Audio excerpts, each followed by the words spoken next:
Number 295 in the Imprint range is Green Ice, which has one hell of a cast.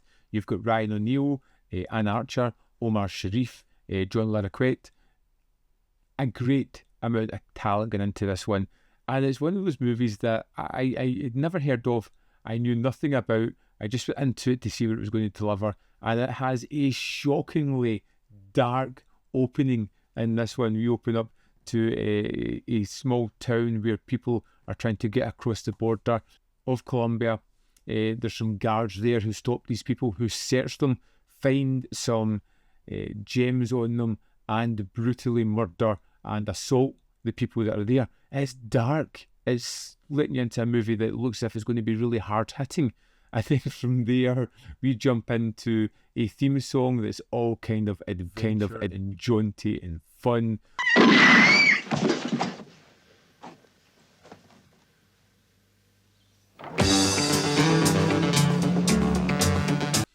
Into the movie where we kind of meet our main character of Joseph, played by Ryan O'Neill, a man who's in between jobs, an engineer who's got some grand ideas. He's just looking for that break. There's something that's going to just put him into where he belongs, mega rich. He bumps into Holbrook, an actor's character, who needs a lift, and it's only when they get to the destination that he realises exactly how rich she is.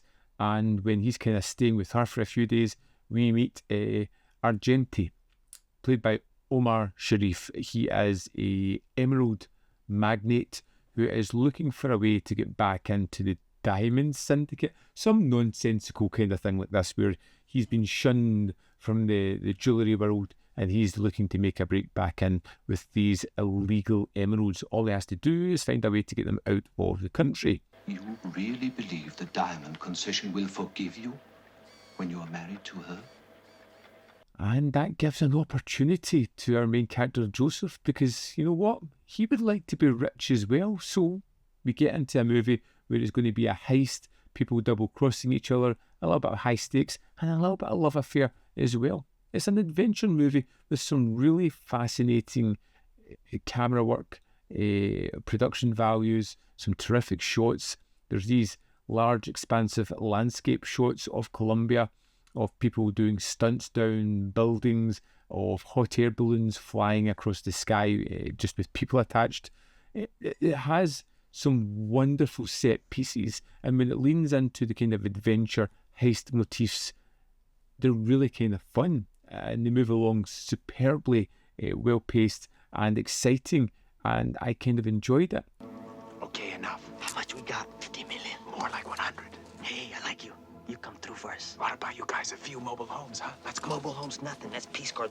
But there is this tonal mismatch that goes through the film where we can be watching something incredibly dark like that opening and instantly jump to some warbling singer giving us the theme tune as we watch our hero bumble his way through Colombia in a kind of jaunty style. Or we'll watch somebody fall from their death, and then we'll see some of their friends like having cocktails on a boat, having fun, living their life the best way that they can.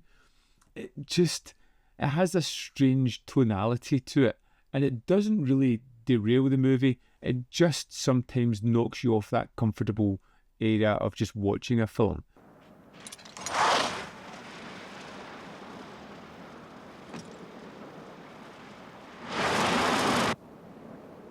Omar Sharif is pretty great. You kind of know he's the bad guy early on, and he just kind of leans into it a little bit. He's not over the top bad, but you just have a feeling that there is something there that you would have to watch.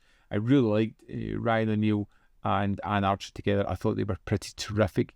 The storyline is wonderfully just bonkers. It does make a lick of sense, and it's just one of those fun adventure movies that I enjoyed spending time with. It is just a little bit overlong and a little bit tonally mixed up, which I can forgive because there are so many fun sequences throughout it that are just entertaining. And I do like Ryan O'Neill as a lead actor, but I think the star of this is definitely the cinematography. Some of those shots throughout the film are just wonderful to see. Green Ice is something that you probably want to check out at least once. It's such an oddball of a movie. I kind of like it. Don't love it, but maybe a watch or two later on, I could find myself being a little bit more fond of this one. In the disc for Green Ice, let's go to the special features. We have the extended cut of the film, which is upscaled from a lesser copy. It looks like it's about 720. It has an extra 7 minutes than the original feature, and you can tell the quality's not as good as the Blu-ray, but it's not bad. We have an audio commentary with author David J. Moore on the extended cut. There is a gravity artist, stunt coordinator Vic Armstrong, Green Ice, which is 16 minutes 28 seconds. He spends a lot of time talking about the creation of the building drop sequence. Talks a lot about good information about the director and how they kind of changed directors like first day of the movie, which was something I didn't know. There is also a closing featuring Maurice Binder's design sequences, which is basically just the title sequence without any text over it. And we have the theatrical trailer as well. And that's the extras for Green Ice. And I would love to know your thoughts of it if you've seen it, because you guys have always seen and always have great opinions of these kind of movies. So let me know in the comment box below whether you love it, hate it, fall somewhere in the middle. As always, there is more content up here. You can see more of my stuff. In the description box below are links to Patreon, membership program, and manvfilm.com. Always in which you can support. Thanks for watching, and I'll see you next time.